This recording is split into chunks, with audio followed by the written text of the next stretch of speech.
La série sur le bitume de Kaolack. Kaolack regorge tellement de choses que même peut-être les Kaolackois ne savent pas. Il faut en parler.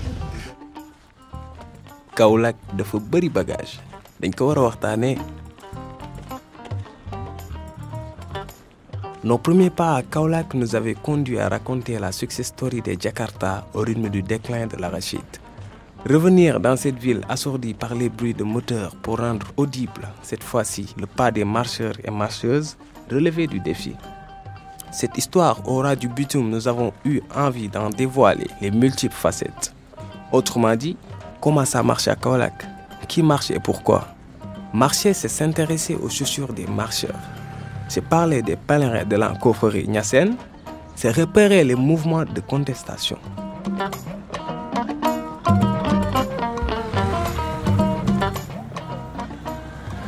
Épisode Marche ou grève à Kaolack.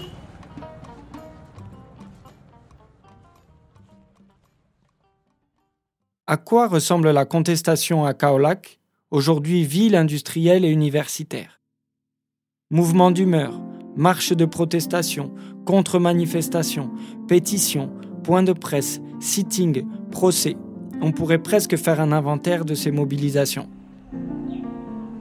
Dans la toute nouvelle université du Sine Saloum, des étudiants fraîchement installés nous ont raconté comment ils avaient bloqué, bruyamment, les artères vitales de Kaolack pour obtenir davantage de bourses.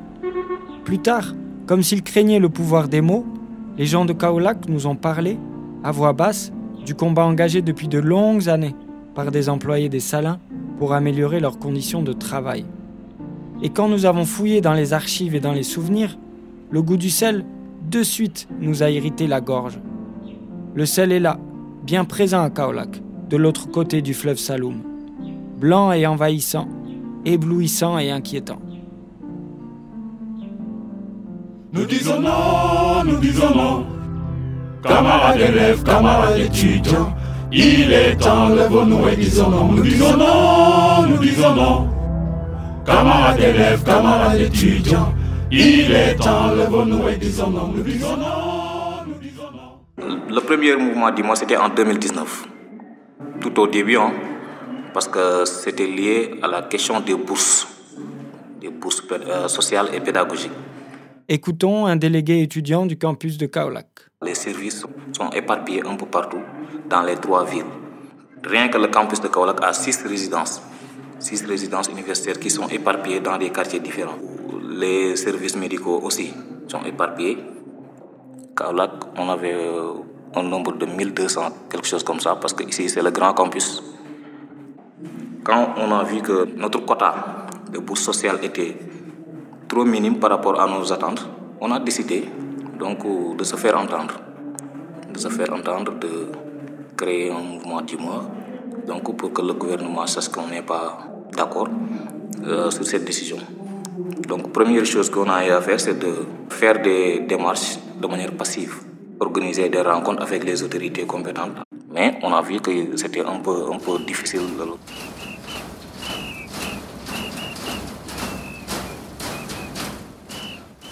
Parce qu'avant de faire un mouvement d'humeur, il faut déposer un avis. On a déposé un avis de greffe auprès du CSA. On a décidé de passer à la vitesse supérieure. Après le lendemain, on a décidé de barrer la route nationale au niveau de Sing Sing, au rentrée de Kaolack. Parce qu'on a jugé nécessaire de le faire là-bas, parce qu'il y a beaucoup de camions qui quittent Dakar, le port de Dakar pour aller au Mali.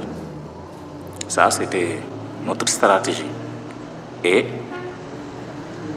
ça a payé. Ça a payé parce que on l'a barré, je pense, 20 minutes. Ça ne durait que 20 minutes. On a brûlé beaucoup de pneus ce jour-là. Beaucoup de pneus. Mais ce n'était pas tout pacifique. Parce que l'étape pacifique, on l'a passé. Il y aura des affrontements, bien sûr. Les étudiants vont lancer des pierres pour repousser les policiers. Les policiers eux aussi vont lancer des lacrymogènes pour dégager les étudiants, pour pouvoir pousser les pneus, pour que les véhicules puissent reprendre la circulation.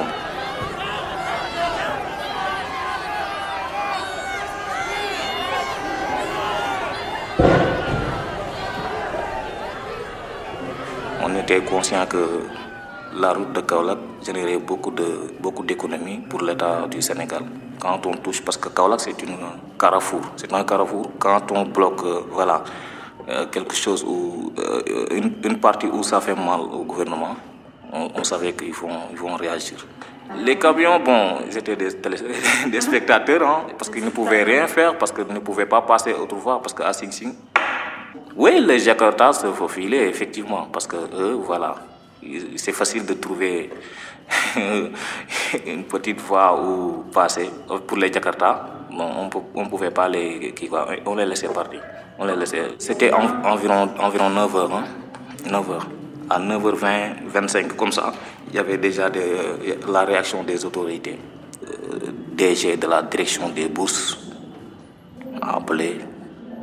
Il y a le ministre qui nous appelle. Il y a les autorités de Kaolack qui travaillent au niveau de la gouvernance, au niveau de la présidence de la République, qui nous a envoyé une délégation pour qu'on entame des négociations.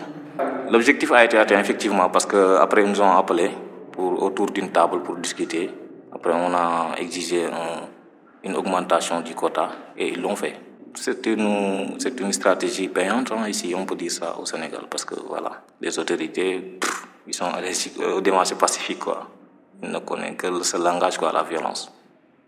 Ils ont leurs moyens, nous avons nos stratégies.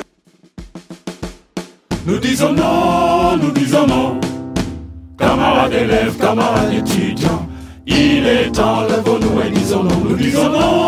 Nous disons non, camarades élèves, camarades étudiants, il est temps, lèvons-nous et disons non. Nous disons non, camarades élèves, camarades étudiants, il est temps, lèvons-nous et disons non. jàngkat yi jot nañ ci li taxoon ñu xeex mooy yokk bourse yi. Pour les étudiants, la désobéissance est une arme redoutable. Ils ont obtenu davantage de bourses d'études et au cours des contestations suivantes, on leur a promis le recrutement de nouveaux enseignants. Au Salin du Sine Saloum, c'est plus risqué de manifester. Les ouvriers sont moins nombreux pour faire front, et puis les plus précaires, ce sont les journaliers qui peuvent tout perdre en marchant sur l'entreprise. Le combat est ancien et toujours d'actualité.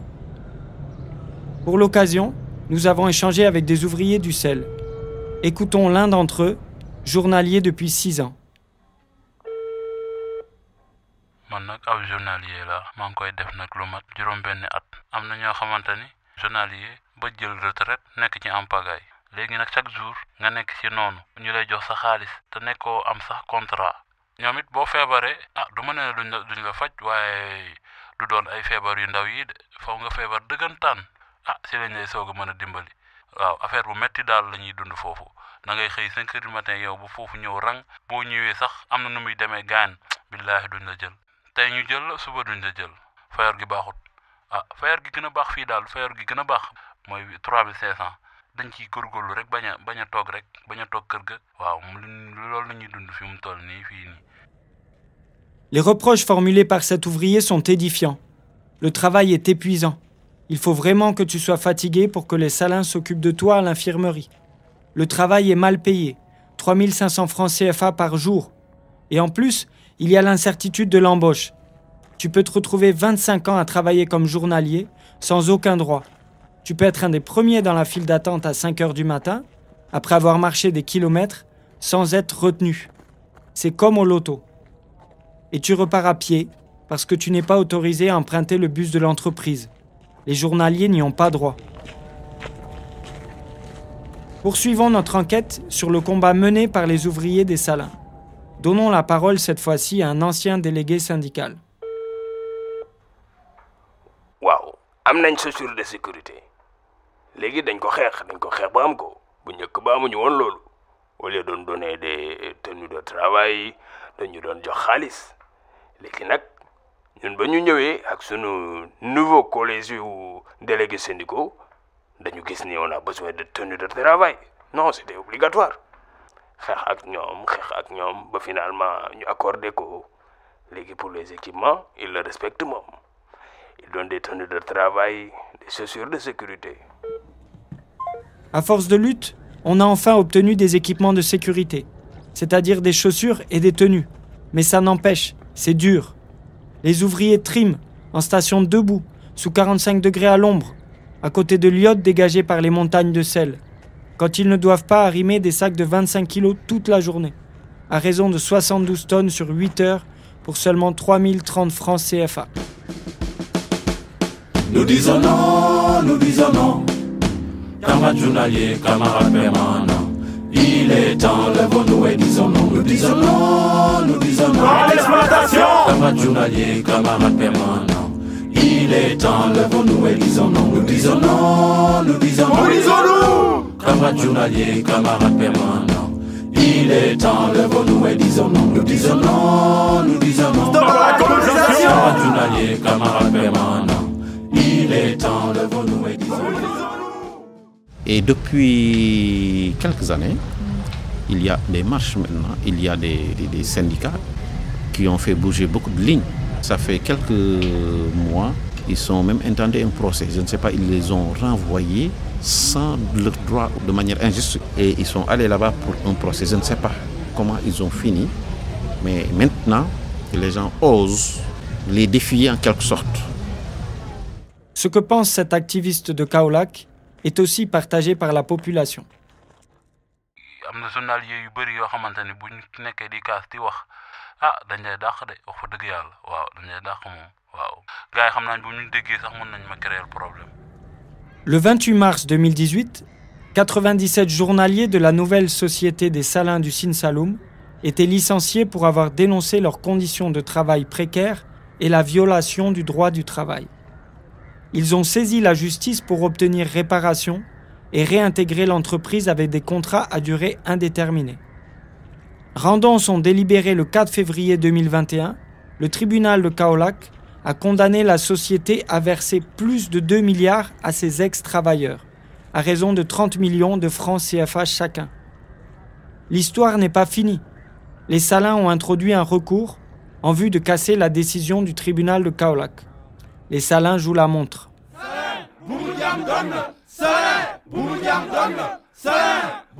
Non à l'esclavage, non au colonialisme. Non à l'esclavage, non au colonialisme. Non à l'esclavage, non au colonialisme. Non à l'esclavage, non au colonialisme. Golonwe Baboundé, Golonwe Baboundé, Golonwe Baboundé, Golonwe Baboundé. La violence des slogans exprimés ici nous interpelle. L'esclavage, ça suffit. Stop au colonialisme. Le petit singe cultive pendant que le gros babouin se gave des fruits de son travail. Ils sont scandés par des collectifs de journaliers ou par des habitants des communes environnantes dont les terres sont grignotées depuis des lustres par l'entreprise française. Mais il y a une certaine fatalité due à je ne sais pas quoi. Les Salins, à quoi ils servent depuis les temps coloniaux jusqu'à présent. Même sa gestion est coloniale. Mais à quoi ils servent? Qu'est-ce qu'ils font pour la population? Quels sont les investissements lourds que demande ce fleuve-là que de drainer? Seulement on draine, on fait sécher, on fait quelques transformations, on n'a pas besoin.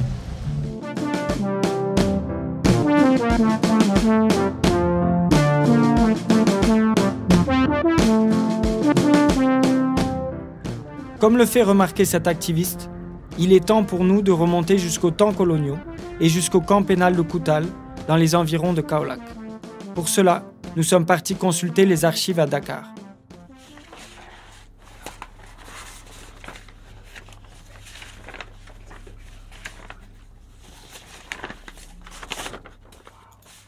Tu as lu le courrier du 10 janvier 1946, rédigé par le procureur général. Le camp de Koutal a été aménagé pour fournir une main-d'œuvre pénale à disposition des Salins. C'était pendant la Deuxième Guerre mondiale et il mettait en avant un but d'utilité publique. C'est fou ça. Mais qui était interné dans ce camp? C'étaient des condamnés aux fortes peines, dits aptes au travail, des récidivistes dangereux et certains religieux. Mais il semble que ces 200 prisonniers n'ont pas suffi à la peine, au point que le directeur des Salins a fait pression sur le gouverneur du Sénégal pour réquisitionner des travailleurs de l'arachide venus du Soudan. Effectivement, Je viens de trouver un autre courrier plus ancien qui confirme ce que tu avances. La réquisition était possible en 43, mais ça ne l'était plus en 46. Je te lis précisément la phrase clé. Au moment où l'État français proclame le principe de liberté de travail en Afrique continentale, il n'est plus possible ni souhaitable que l'administration effectue un recrutement forcé de main-d'œuvre pour le compte des salaires du Sine Saloum. Plus possible, plus souhaitable. Des formules politiquement correctes. On imagine dans quel sac de nœuds s'est enfermée l'administration coloniale. Demarchi xool bataaxal yi jamono colonial yi jàngal nañu liggéey forcé dafa bokk ci histoire u entreprise u Salin du Sine Saloum ba xoolee camp Koutal dañ ko tabax ndax loolu. L'époque a certes changé, mais les autorités locales n'ont toujours pas la main sur le dossier. Une petite incursion à la chambre de commerce de Kaolack devrait pouvoir nous éclairer.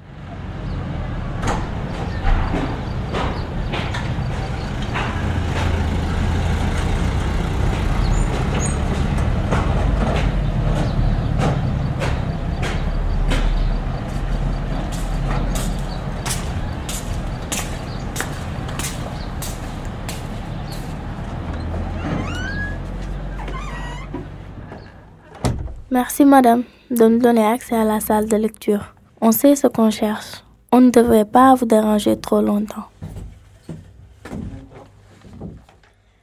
La filiale des Salins du Midi, multinationale française, bénéficie du statut d'entreprise franche d'exportation. Et alors, tu as une explication sur ce statut et sur ce qu'il donne comme avantage? Ce que je comprends, c'est que ça permet d'exporter au moins 80% de sa production. Du coup, les Salins payent un minimum d'impôts et taxes, tout en restant dans la légalité du droit sénégalais. Eh bien, on saisit mieux pourquoi, en 2022, le combat des Kaolackois est encore loin d'être gagné.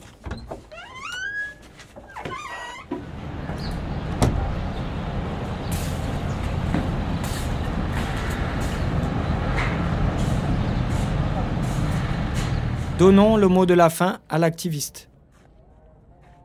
Mais la jeunesse, il a commencé à ralentir sa marche à reculons. Il est temps qu'il fasse la révolution. Nous disons non, camarades journaliers, camarades permanents. Il est temps, levons-nous et disons non. Nous disons non à l'exploitation. Camarades syndiqués, camarades étudiants. Il est temps, levons-nous et disons non. Nous disons non. Camarades journaliers, camarades permanents. Il est temps, levons-nous et disons non. Nous disons non. Stop à la colonisation. Camarades syndiqués, camarades étudiants. Il est temps, levons-nous et disons non. Marche aux grèves à Kaolack, un podcast original de la série sur le bitume de Kaolack. Un podcast coproduit par des musiciens et comédiens du studio Opukai et des chercheurs et des chercheuses de l'Institut de recherche pour le développement. Avec Adji Diouf, Tchernodi Serigne Paye, Sanou Diouf, Ola Bowen, Khadim Diouf, Matar Sek, Fallou Diouf, Pape Ndiaye Tama, Ibrahima Diouf du studio Opukai, avec Gilles Balizé, Sylvie Brodolou et Jérôme Lombard de l'IRD. Toutes les musiques entendues ont été composées ou réarrangées pour ces créations radiophoniques. Elles sont l'écho de patrimoines musicaux multiples et en mouvement découverts à Kaolack. Montage et mixage, Paparazzi et Diakhalmous. Merci à Monsieur Abdouba et Caroline Sid de l'Université du Sine Saloum. Merci à Pape Konaré pour sa collaboration.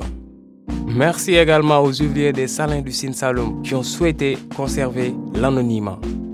Et merci enfin aux habitants de Kaolack pour leur bonne humeur. Ce podcast a été réalisé en 2023 avec l'appui financier de la plateforme multimédia de l'IRD.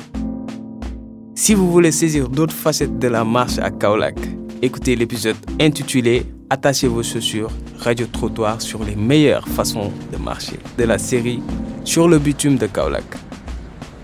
Écoutez l'épisode intitulé « Antis de la Timberland à la Yézi » pour suivre les pas d'une rappeuse dakaroise disciple de la confrérie Niassène. de la série sur le bitume de Kaolack.